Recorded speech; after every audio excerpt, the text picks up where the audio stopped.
Olá, caríssimos, estejam bem. O tema é sobre a Guerra Fria.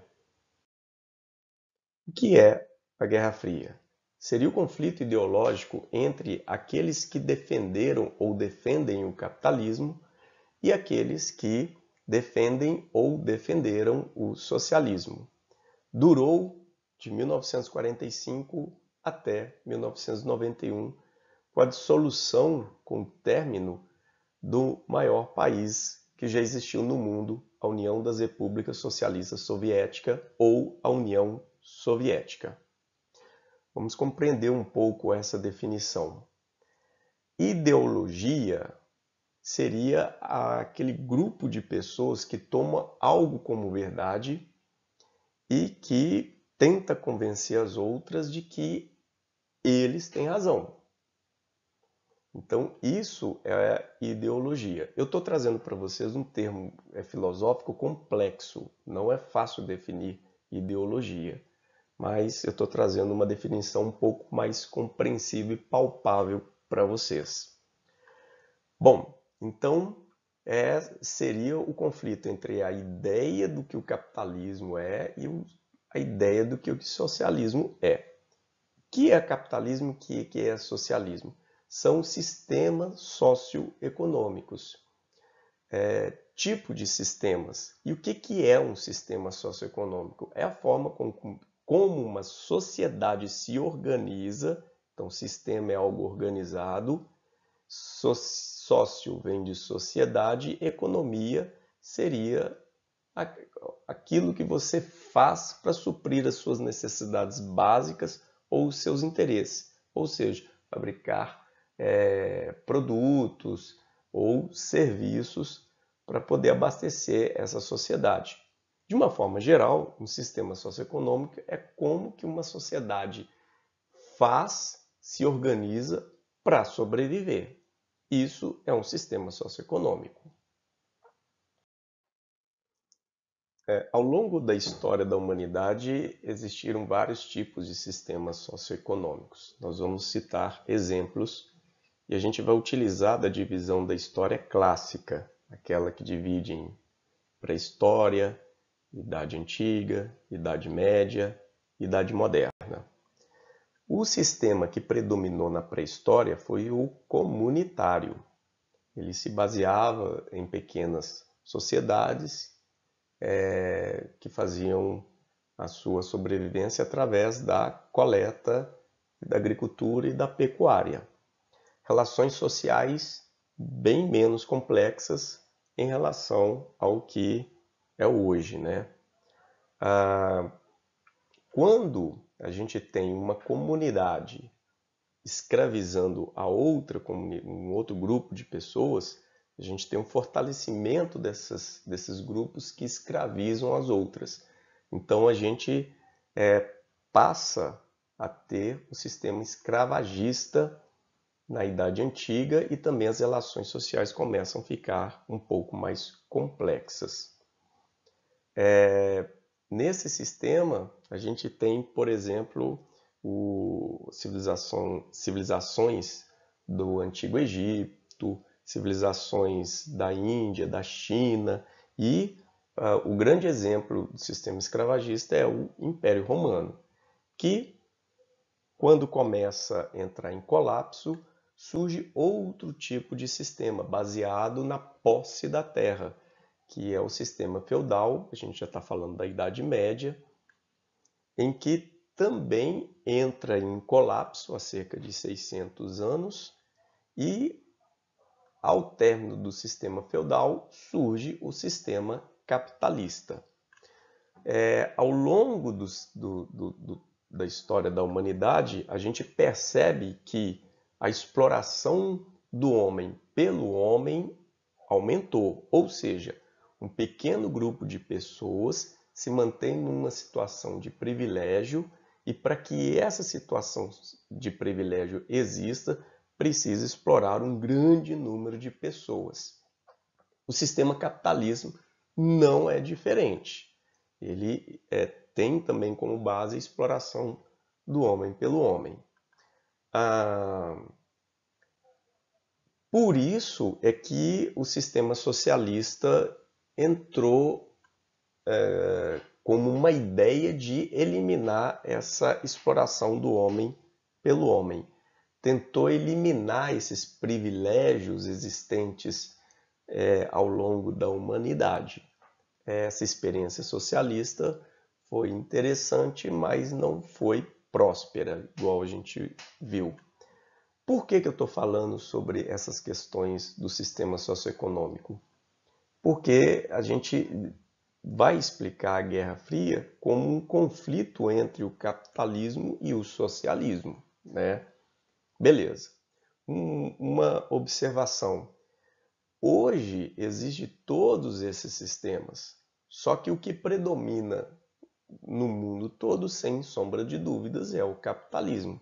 A gente encontra algumas comunidades feudais, por exemplo, lá na China, bem afastado dos centros modernos, sistemas escravagistas ainda de forma ilegal, mesmo que no Brasil, sistemas comunitários, como os nossos índios em aldeias indígenas, em terras indígenas, vivem hoje. Mas são muito poucas pessoas, pouquíssimas.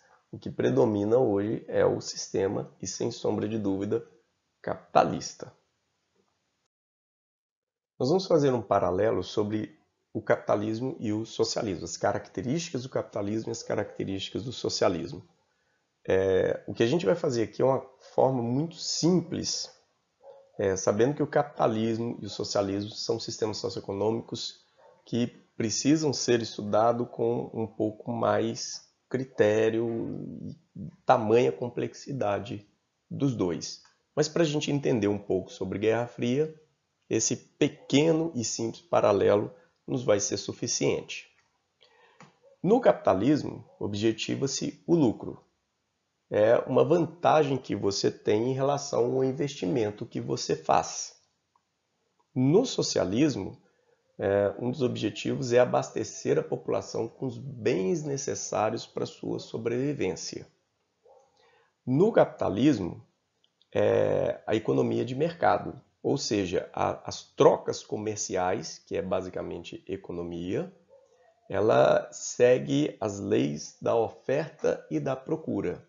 Se você tem uma procura muito grande de uma mercadoria, o preço daquela mercadoria vai aumentar. Se você tem uma procura muito baixa de determinado produto, esse preço vai diminuir.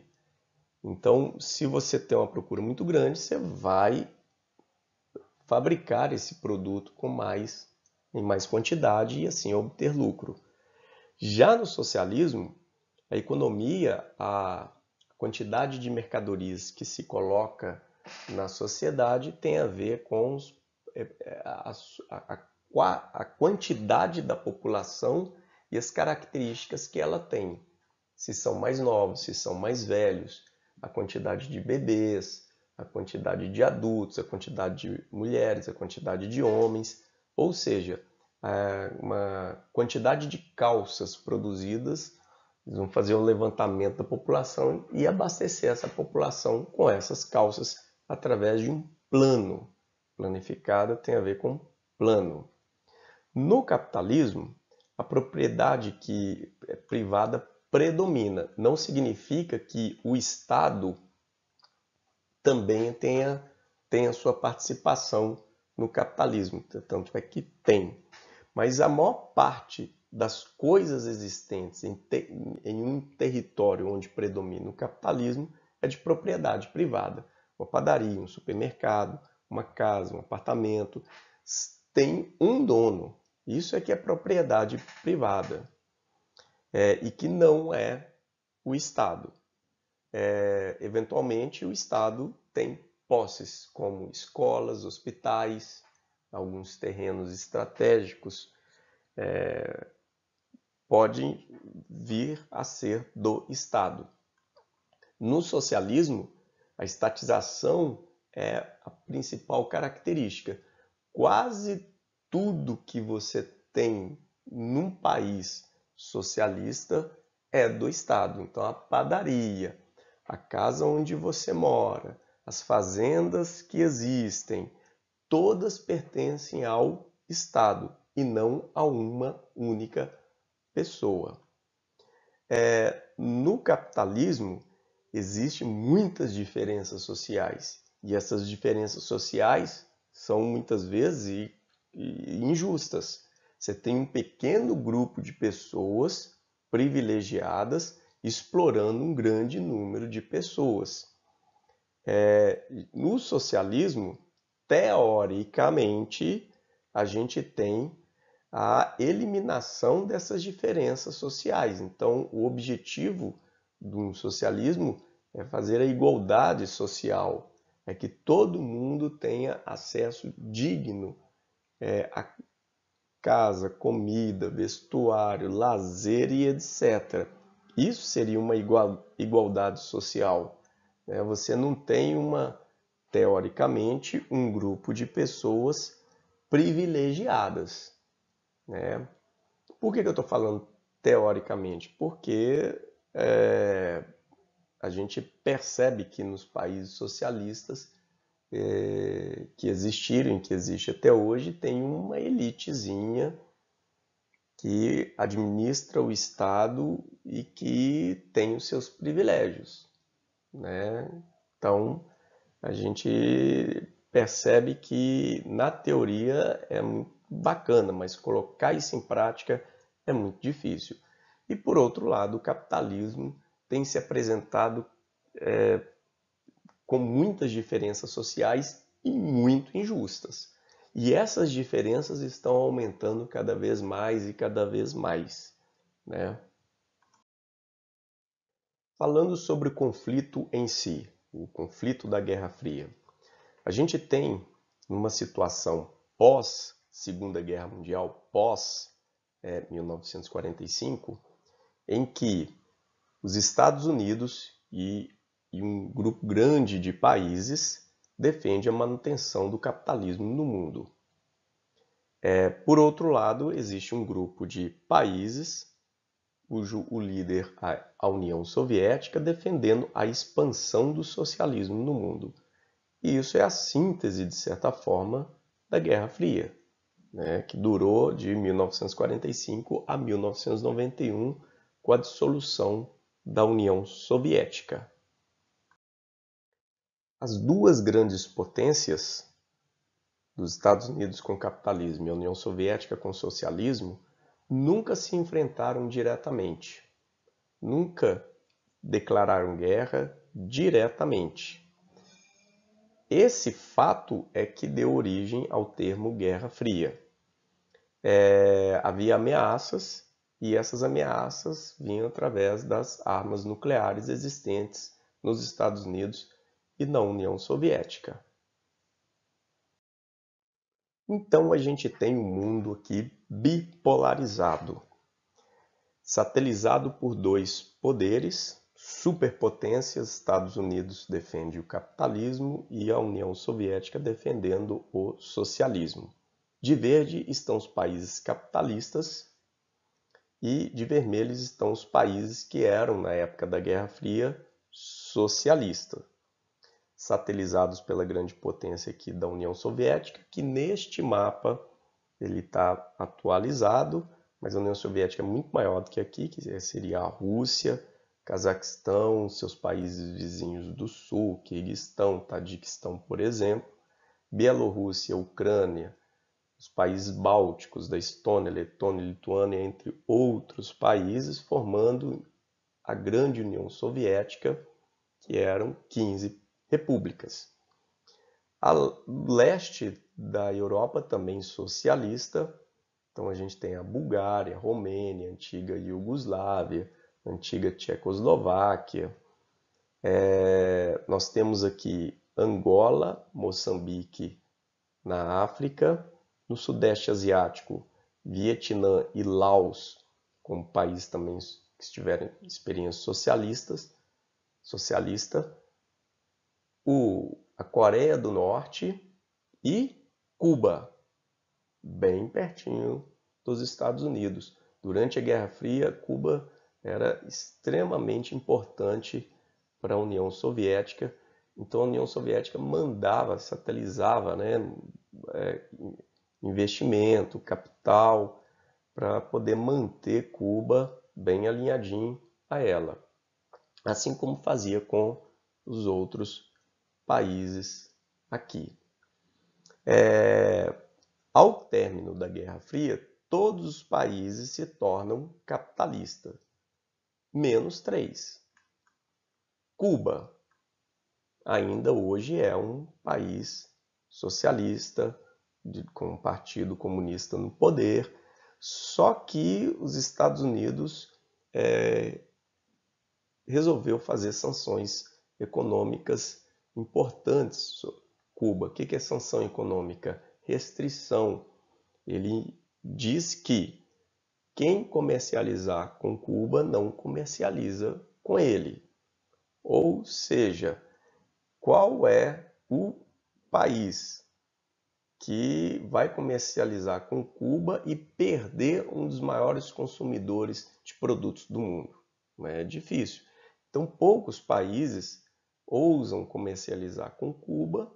Então, Cuba está passando por um processo econômico muito grave por causa dessa imposição que os Estados Unidos fazem em relação a esse país. O segundo país que hoje é socialista, a Coreia do Norte. A Coreia do Norte é um país muito fechado e pouco a gente sabe sobre a Coreia do Norte. Um terceiro país é a China. A China, ela conseguiu, dentro do seu território, alinhar os dois tipos de sistema, capitalismo e socialismo. Só que China é governado por um país socialista com partido comunista, né? Chama a atenção de que todos os países que tiveram uma experiência socialista ou que são socialistas são ditaduras. Ou seja, não tem a democracia. A liberdade de expressão da população é muito limitada nesses países. Isso é um problema sério e a gente sabe que a limitação da expressão incomoda a população. Ela vai ficando cada vez mais angustiada com essa situação. Bom, por outro lado, a gente também tem algumas ditaduras no mundo capitalista, principalmente em países africanos, na Ásia. Nós tivemos experiências de ditaduras capitalistas aqui na América Latina, quase toda. Mas os Estados Unidos defendem a democracia nesses países, dependendo do seu interesse.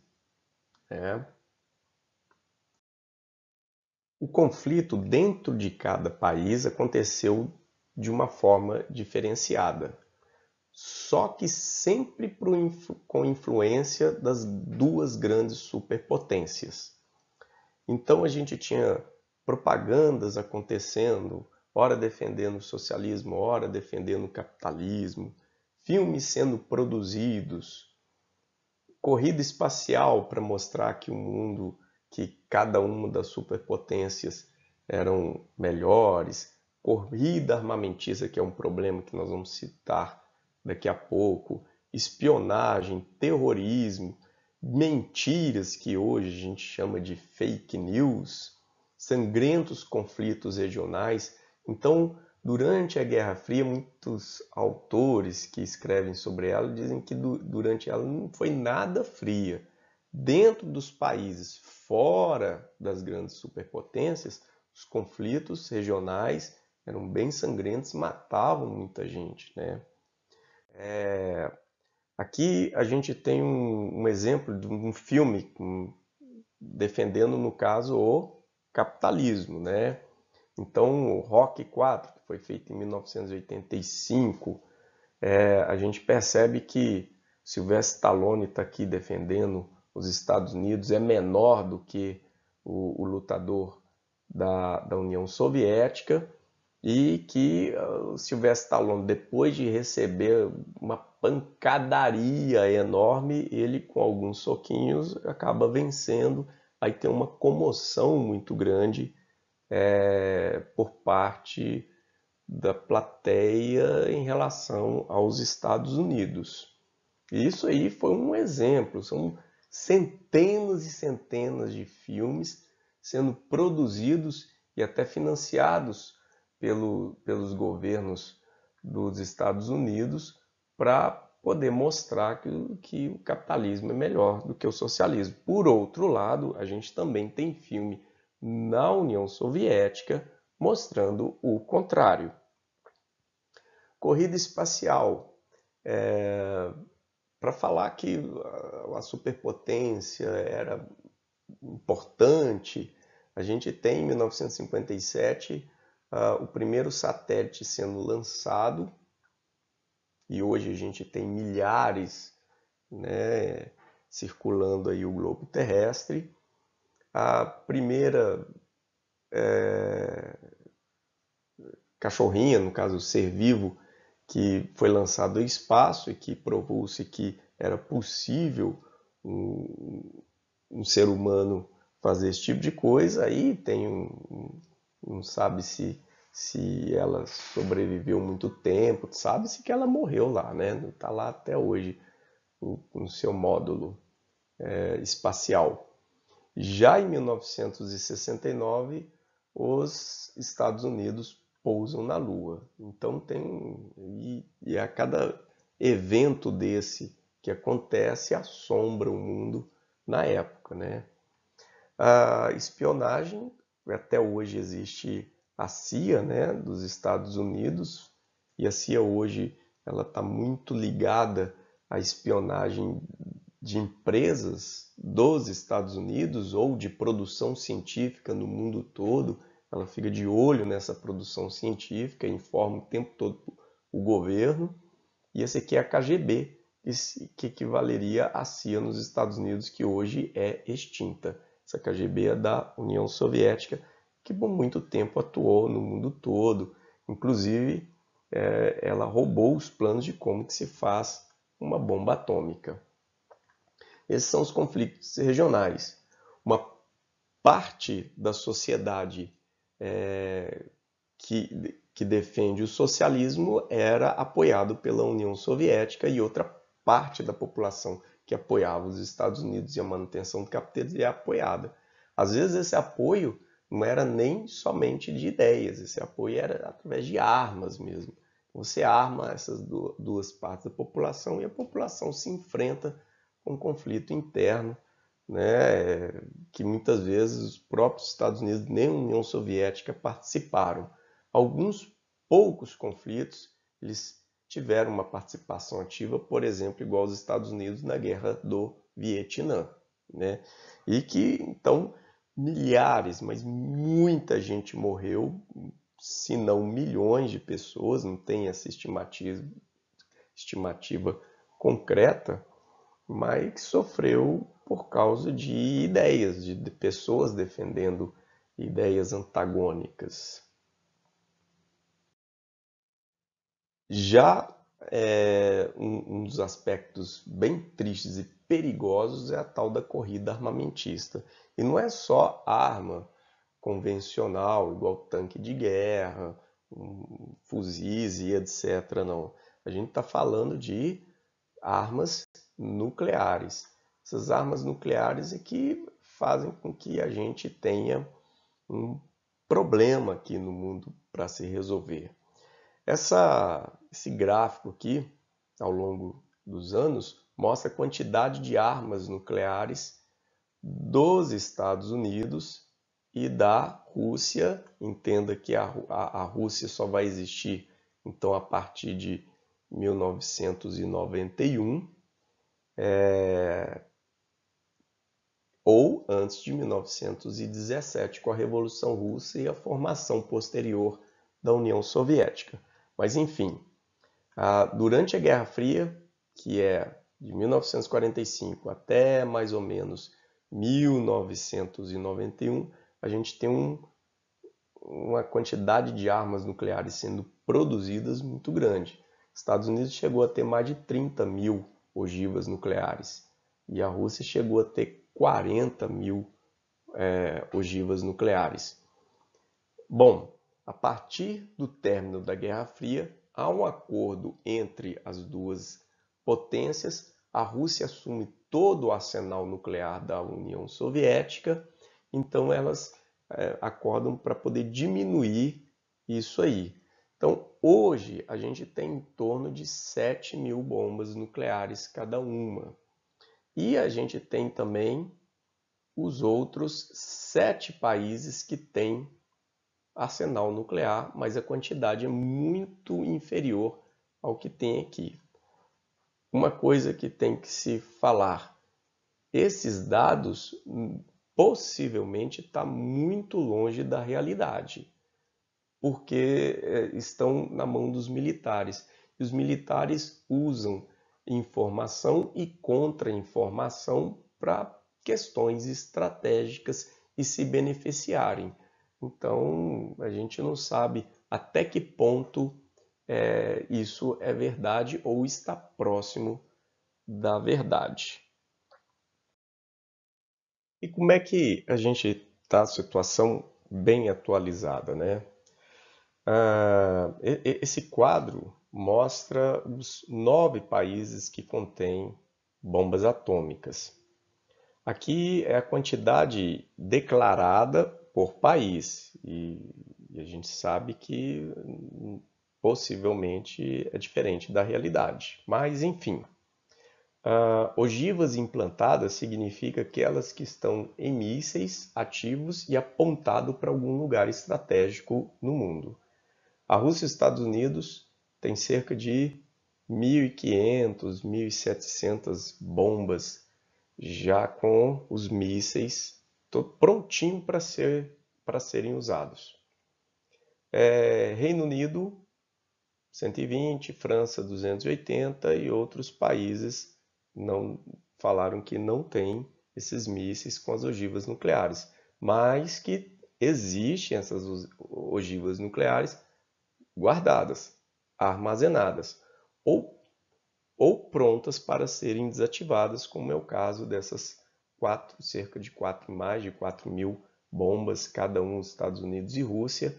Eles dizem que vão desativar essas bombas atômicas. Só que é o seguinte, toda vez que existe a fabricação dessas bombas atômicas, desses mísseis, sim, existe, e o aprimoramento delas. Você tira 10, mas você produz uma que tem uma potência muito maior do que essas 10 juntas, né? Então, no total, a gente tem em 2019 cerca de 6.185 bombas nos Estados Unidos e há uma diminuição em 2020, 5.800. A mesma coisa acontece na Rússia, ou seja, a cada ano que passa você tem uma diminuição dessas ogivas, porque sabe-se do potencial de morte que essas bombas têm. Precisariam de 4 mil bombas atômicas para inviabilizar a vida aqui na Terra. Isso são estudos da ciência. A gente sabe que até a própria ciência, apesar dela ser bem criteriosa, etc., também é falha. Mas tudo indica que precisa de 4 mil bombas atômicas. Se durante a Guerra Fria as duas potências se enfrentassem, e cada uma com mais de 30 mil bombas atômicas, poxa, usar 4 mil bombas atômicas e seria suficiente para fazer o inverno nuclear acontecer. Seria uma poeira radioativa que encobriria o planeta por vários meses, então você não veria o Sol ou muito pouco, né? E a temperatura cairia e muito, e cerca de 45% da chuva seria ausente. e um estrago gigantesco na camada de ozônio, ou seja, um ambiente inóspito para a vida humana aqui na Terra.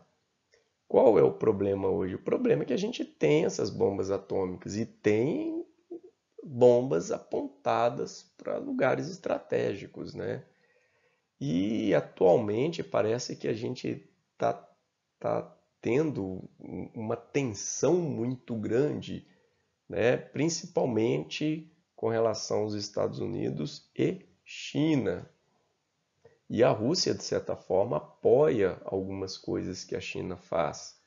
Então, a gente está meio assim com um pé atrás. Talvez seria uma retomada da Guerra Fria no mundo. Muito triste e muito perigoso para nós, seres humanos, nesse sentido. De uma forma breve, como que a Guerra Fria atuou aqui no Brasil? A gente sabe que o Brasil nunca foi socialista, nunca foi comunista, mas tinha e tem até hoje uma parte da população que não está satisfeita com o sistema, porque o sistema é injusto. Você tem uma pequena quantidade da população brasileira muito rica e muito privilegiada, explorando uma grande massa da população e dos trabalhadores, que muitos deles se reúnem e começam a denunciar essas injustiças.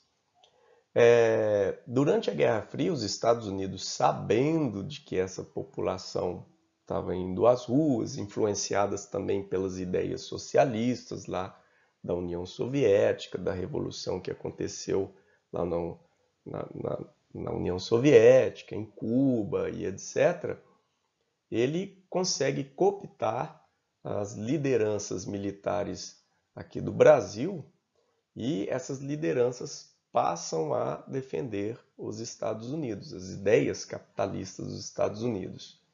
E chegam, de certa forma apoiado pelos Estados Unidos, chegam a fazer um golpe em 1964, implantam uma ditadura e que começa a perseguir essas pessoas e proibir manifestações, ideias que sejam ligadas à questão da justiça social.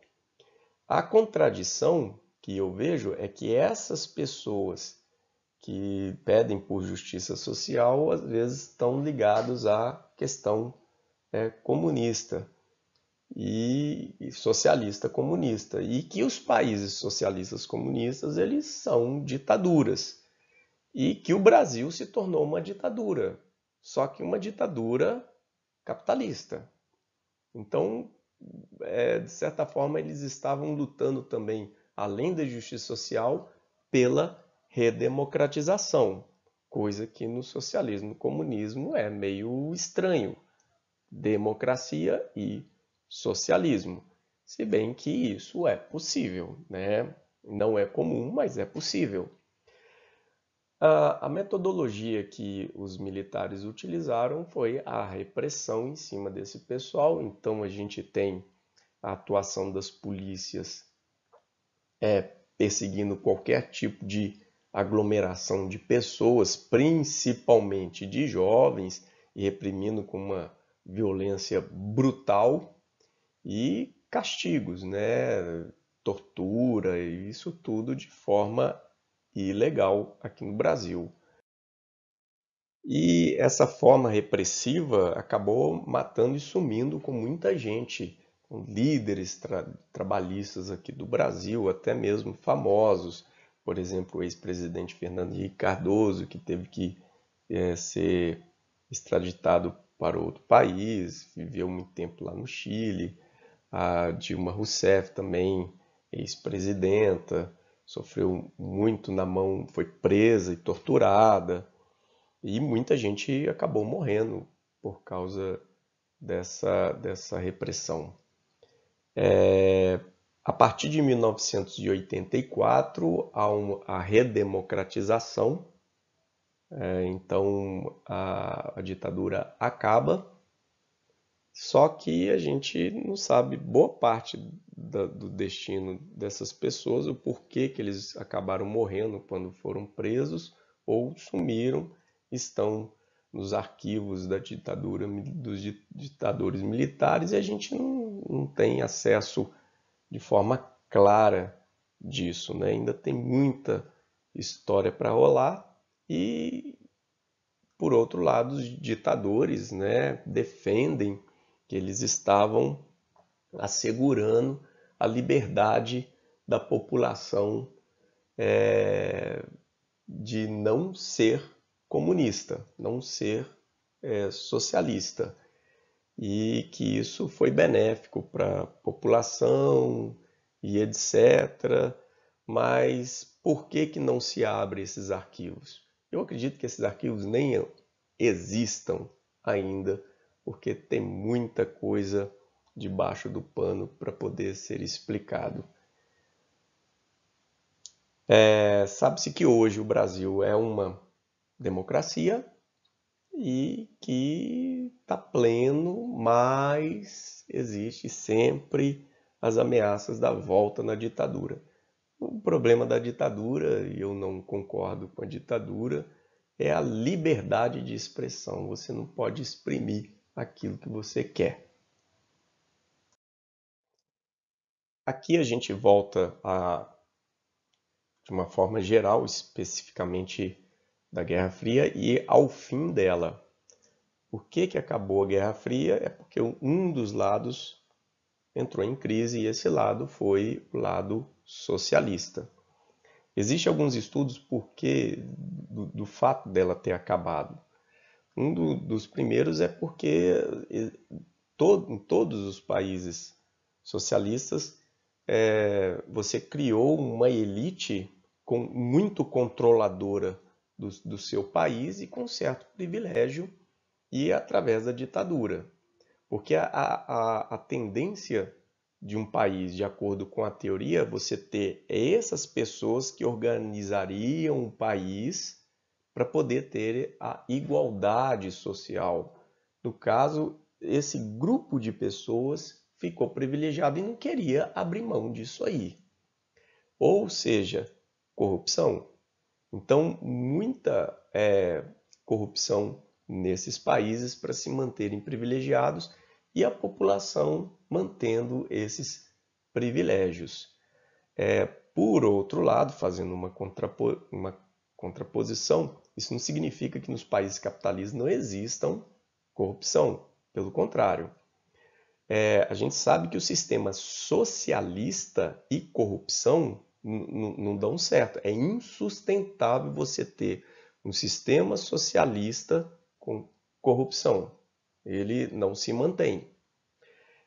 Por outro lado, o sistema capitalista ele existe com a corrupção numa boa, sem problemas de ser ameaçado na sua existência. Isso é um problema para o capitalismo também, e a gente sabe muito bem na nossa história disso.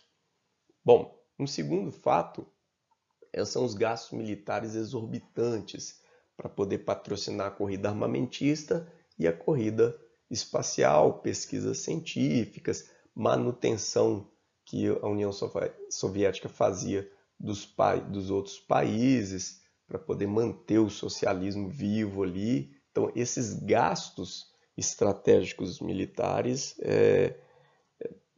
tiraram boa parte daquilo que deveria ser aplicado para a população, que são os bens básicos, né?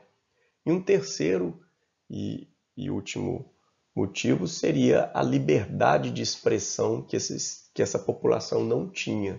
Essa angústia de se expressar, o medo o tempo todo da polícia comunista no meio da rua, é angustiante mesmo, né? Então essas coisas todas culminaram na insatisfação popular, a população foi à rua, a economia desses países já não estavam bem e acabaram culminando na crise socialista, na dissolução da União Soviética, na queda do Muro do Berlim, que é um ícone, né, do início que a gente vai falar daqui a pouco, da crise do mundo socialista.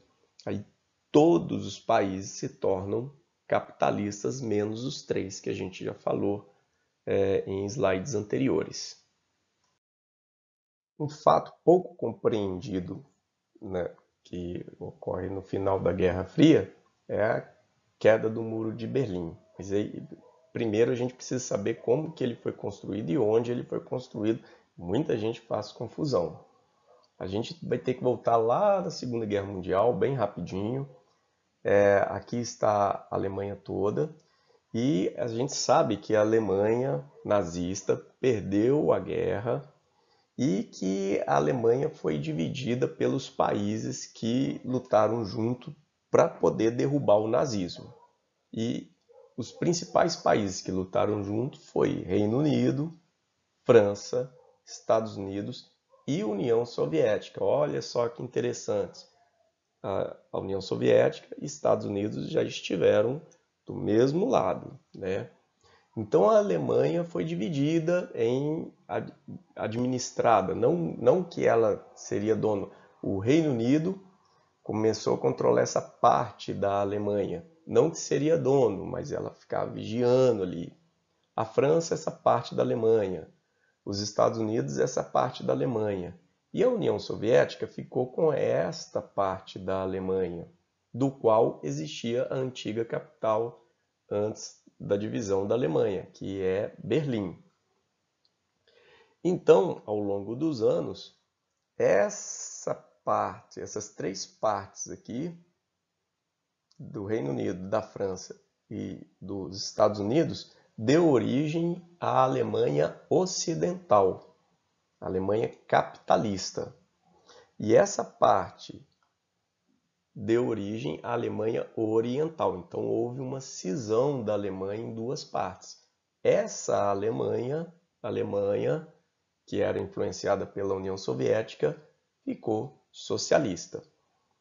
E a cidade de Berlim foi dividida, porque logo após a Segunda Guerra Mundial, da mesma forma que a Alemanha toda foi dividida em territórios de influência, Berlim também foi. A parte norte era de responsabilidade da França, a parte oeste, parte dela do Reino Unido, uma outra parte dos Estados Unidos e a outra metade, a metade oriental, era administrada pela União Soviética. Foi aqui construída o Muro de Berlim a partir de 1961. Por quê? Porque muita gente que estava vivendo no mundo de Berlim Oriental começou a passar para a parte ocidental de Berlim, justamente por causa da questão da liberdade de expressão, do pessoal pegar muito no pé da população para manter o socialismo aqui. Então, construiu-se o muro. Esse muro aqui está em 1986, na realidade é um muro de um lado, um muro do outro, uma área em que você tinha muita vigilância. Se a pessoa passasse por aqui, era alvejada pelos soldados que vigiavam essa parte aqui. 1989, por causa das instabilidades econômicas já vistas anteriormente do socialismo, a população vai às ruas e começa a derrubar o muro na frente dos militares, os militares não podendo fazer nada porque os próprios líderes não tinham mais o que fazer. Então, era isso, em 1990 a Alemanha formalmente se reunifica, então a Alemanha Oriental e Ocidental passa a ser uma Alemanha só, e Berlim volta a ser a capital da Alemanha como é hoje, e em 1991 efetivamente a União Soviética acaba e no lugar dela forma-se 15 países. Então, fazendo um resumo, você tem a crise socialista a partir do final da década de 1980, aonde um dos líderes da União Soviética na época, Mikhail Gorbachev, ele tenta implantar alguns mecanismos de transparência, de incentivo a dinamizar a sua economia através de termos que são glasnost, perestroika, reestruturação e transparência, né? E acaba não fazendo com que a população já bem angustiada fosse às ruas e não quisesse mais essa questão de uma transição mais tranquila, não. Ela queria mesmo, era o capitalismo. Aí o Yeltsin, que era um dos líderes, também concordou com isso e acabou assumindo o poder e implantando o capitalismo e ajudando com a dissolução da União Soviética em 1991. O capitalismo se torna realidade em quase todo o mundo, que é hoje. Durante a Guerra Fria, muitas tecnologias desenvolvidas pelos militares, aí você não tinha mais, o que eu vou fazer com satélite, com computadores, com internet? Isso tudo já existia na época, só que eram utilizadas para fins militares. E essas tecnologias são transferidas, algumas, né? Transferidas para as empresas privadas, e essas empresas privadas aprimoram essas tecnologias, e aí que a gente começa a ter acesso, a partir da década de 1990, a computadores, a internet que a gente tem hoje. Aí o consumismo avança, assim como avança os problemas ambientais.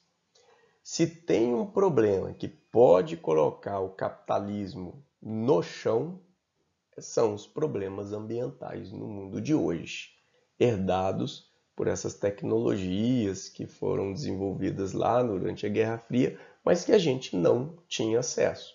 Agora a gente tem, nos facilitou a vida, ok, mas esse consumismo existente está colocando em risco a nossa sobrevivência novamente. Ou seja, não é só as bombas, não é somente as bombas atômicas, mas é a questão ambiental, que muitas vezes não é discutida pelos empresários. E que agora eu acho que uma parte desses empresários, está começando a discutir essas coisas, porque eles estão vendo que se não mudarem, o nosso sistema capitalista rui e junto com ele a humanidade na Terra. É isso aí. Fiquem bem e até a próxima.